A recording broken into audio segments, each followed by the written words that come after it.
For nearly a century, we've been operating under a rigid, unwritten law of the physical world. If you want to build big, you must first bring something bigger. Think about the last time you saw a skyscraper going up. You saw the tower crane, sure, but look underneath it. You'll see the mobile crawler, the fleet of transport trucks, the massive concrete pads laid down just to support the weight of the assembly equipment. We've been forced to drag massive diesel-chugging relics into our cities just to install the machines that actually do the work. It's expensive, it's slow, and quite frankly, it's an insult to modern engineering. But on a cold morning in February 2025, in Shenzhen, that law was effectively repealed. I'm not here to tell you about a neat drone trick. I'm here to tell you that the fundamental architecture of construction just shifted from analog force to digital precision. The China Construction Science and Technology Group didn't just put on a demonstration. They showed us a glimpse of a world where geography is no longer an obstacle. They erected a functional tower crane, the backbone of every skyline on Earth, using nothing but a swarm of 3 drones. No assist crane, no mobile crawler,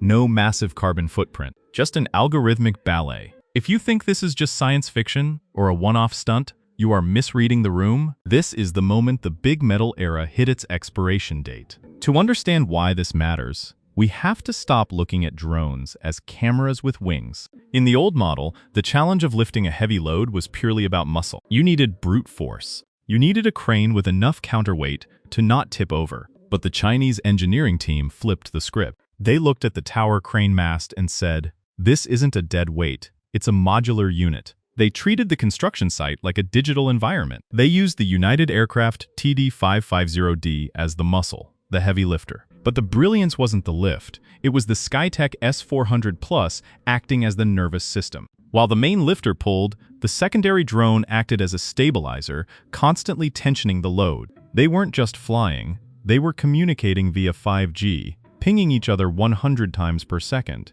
They were calculating wind speed, load sway, and structural integrity in real time. It's not lifting anymore, it's cooperative aerial manipulation. They turned the air around the crane into a smart, adaptive frame. It's effectively like joining Lego blocks, but in 3D space with sub-millimeter precision. Let's stop talking about the cool tech and start talking about the balance sheet. Mobilizing a traditional crawler crane costs between $30,000 and $100,000. You have to shut down the street, move the power lines, prep the soil, and pay the crew for the week of assembly. The drone swarm? It costs less than $2,000 to operate. But the real value here isn't the savings on the rental fee. The real value is the optionality. Think about the places where we need to build but can't. Disaster-stricken zones where the roads are gone. Mountainous passes where a truck can't climb. Dense, historical European or Asian city centers where a mobile crane simply won't fit. For decades, we've forced the terrain to bow to our machines. We pave the wilderness.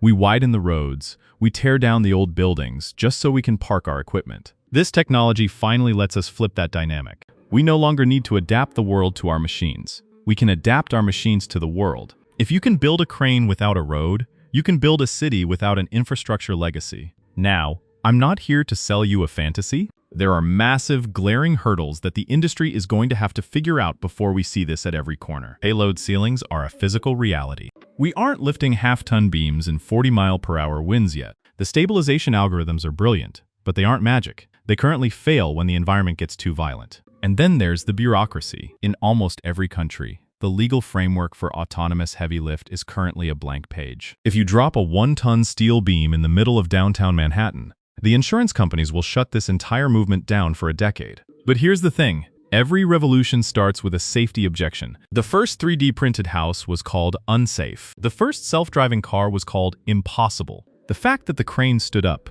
the bolts were tightened, and the test load was lifted, that is the signal. The impossible box has been checked. We are watching the transition from the age of brute force to the age of algorithmic infrastructure. In the next 10 years, the construction firms that win won't be the ones with the biggest fleets of diesel-burning crawlers. They will be the ones with the best software-defined swarms. They will be the ones who treat the sky not as a void, but as a utility. China is leading the patent race right now. High payload propulsion, swarm control, and autonomous stabilization. While the rest of the world is debating the safety of this technology, the engineers in Shenzhen are already writing the playbook for it. So, here's the question you need to ask yourself. Are we witnessing a niche experiment? or the birth of a new way to reshape our planet. The heavy lift drone market isn't just about drones. It's about the democratization of building. When the barrier to entry drops this low, the pace of global construction is going to accelerate in ways we can barely conceive. The machines have left the ground. It's time we started looking up.